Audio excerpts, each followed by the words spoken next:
Dossier important dans la réunion des présidents Tebboune et Sisi. Le président de la République, commandant suprême des forces armées et ministre de la Défense nationale, Abdelmadjid Tebboune, entamera ce jour une visite de travail et fraternelle de 2 jours en République arabe d'Égypte, selon un communiqué de la présidence de la République.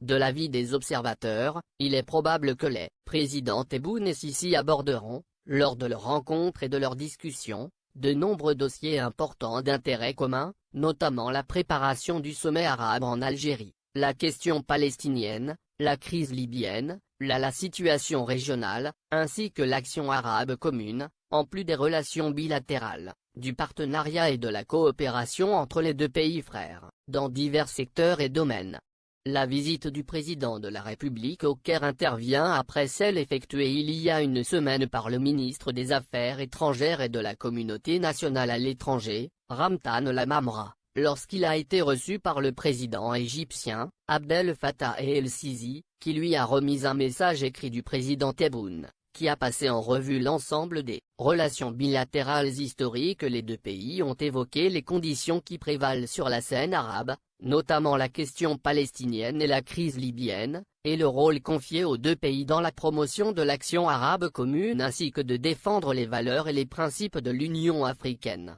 Dans ce contexte, le président el-Sisi a exprimé son aspiration à rencontrer le président Abdelmadjid Tebboune, et à poursuivre l'approfondissement du partenariat stratégique algéro-égyptien, afin de réaliser les aspirations des 2 peuples frères et de renforcer le rôle constructif des 2 pays sur l'Algérie, qui était représenté dans les visites effectuées par le chef de la diplomatie algérienne dans un certain nombre de pays arabes, ainsi que l'envoi par la Ligue d'une délégation auprès d'elle afin d'examiner les possibilités pour l'Algérie d'accueillir ce sommet, comme ainsi que les préparatifs faits par l'Algérie pour assurer son succès et faciliter la participation des délégations de tous les États membres au plus haut niveau. À l'issue de sa visite, la délégation s'est félicitée des possibilités déployées par l'Algérie pour la réussite de cette date, notant qu'elle reviendrait au Caire avec des idées très positives sur ses préparatifs, et a également exprimé son espoir que la coopération entre les 2 parties se poursuivrait jusqu'à la convocation de cette rencontre.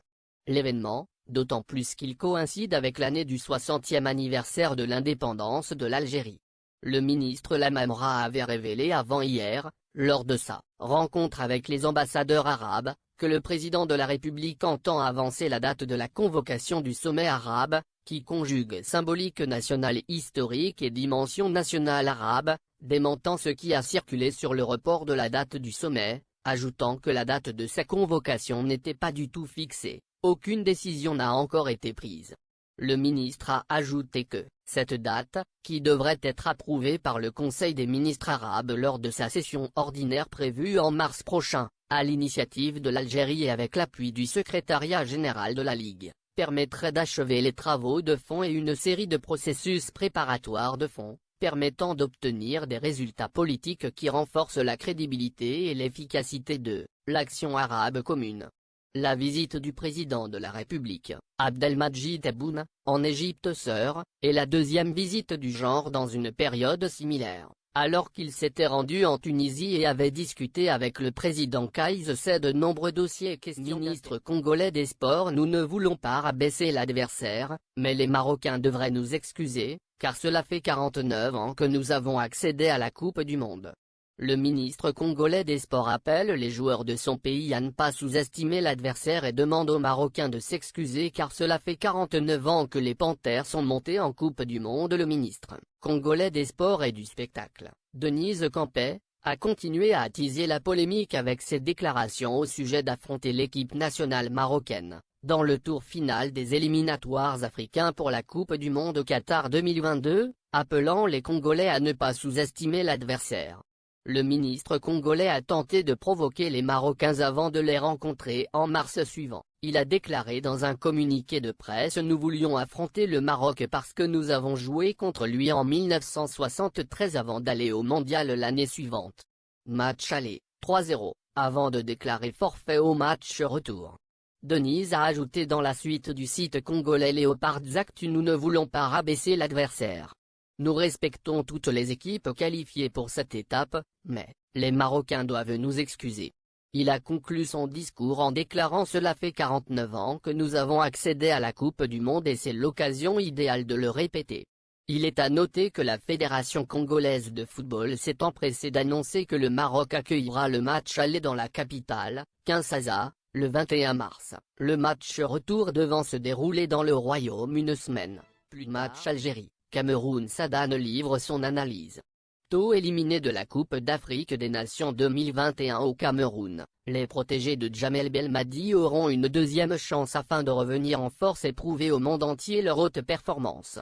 En effet, Riyad Mahrez et ses coéquipiers seront au rendez-vous, la fin du mois de mars en cours, avec les matchs barrages, pour une éventuelle qualification à la Coupe du Monde 2022 au Qatar. Pour leur adversaire, il s'agit bel et bien du Cameroun. Fennec, Rabat Sadane, a affirmé, lors d'une émission diffusée sur la chaîne arabophone en Ahar TV, que les chances des deux équipes adverses, à savoir l'Algérie et le Cameroun, sont à égalité. Nous espérons que l'équipe nationale reviendra avec tout son potentiel. Nous savions très bien que le tirage au sort regroupe que les équipes fortes avec un haut niveau, et nous attendions de rencontrer l'équipe la plus faible, qui est le Ghana, mais nous allons affronter le Cameroun et nos chances sont égales, indique l'ex-entraîneur. Il sera dans notre intérêt de recevoir le match retour en Algérie et nous espérons que l'équipe nationale reviendra avec tout son potentiel dans un mois et demi, et alors nous n'aurons peur d'aucune équipe même si nous retournons jouer au Cameroun,